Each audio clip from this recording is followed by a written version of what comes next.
It's a battle of bulls in the China shop. Dan Tom here with MMA Junkie to help you break down a featured attraction for UFC 268 between Justin Gaethje and Michael Chandler. Gaethje, who's coming off of a failed bid for the title against former champ Khabib Nurmagomedov, will be looking to bounce back into the win column when he meets Michael Chandler this Saturday. Of course, Chandler, too, has also come off of a failed bid for the title, albeit to a different competitor in the now champion, Charles Oliveira. At the time of this video, the odds makers and public are siding with Gaethje in the neighborhood of -220 with the comeback on Chandler in the neighborhood of +176. Now, to see the spread get any wider will worry me, as this has firefight written all over it. The under is chalky as it should be, because this fight probably won't see the scorecards. However, if it does, or if the fight goes to the floor, I feel like the underdog Michael Chandler is live.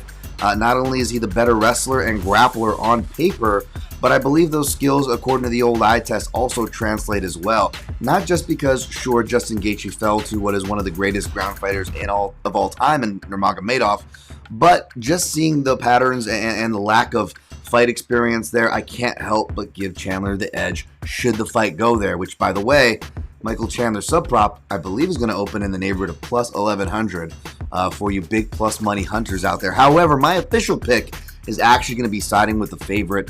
I think Gaethje is the rightful favorite. Whether or not he wins or not remains to be seen, but I see that left hook having a lot of play. Perhaps it's me falling victim to the recency bias here, as Michael Chandler recently fell to a left hook. However, seeing him back straight up, not just for the fight-ending shot, but for the sequences before that and in the fights previously. Now, if you go way back to Michael Chandler's initial Bellator runs, back when I was in the training room with him and sharing coaches like Neil Melanson or boxing coach Gil Martinez, who instilled in us and all of his students to roll under our crosses, as that kind of gives you some insurance against check or counter hooks.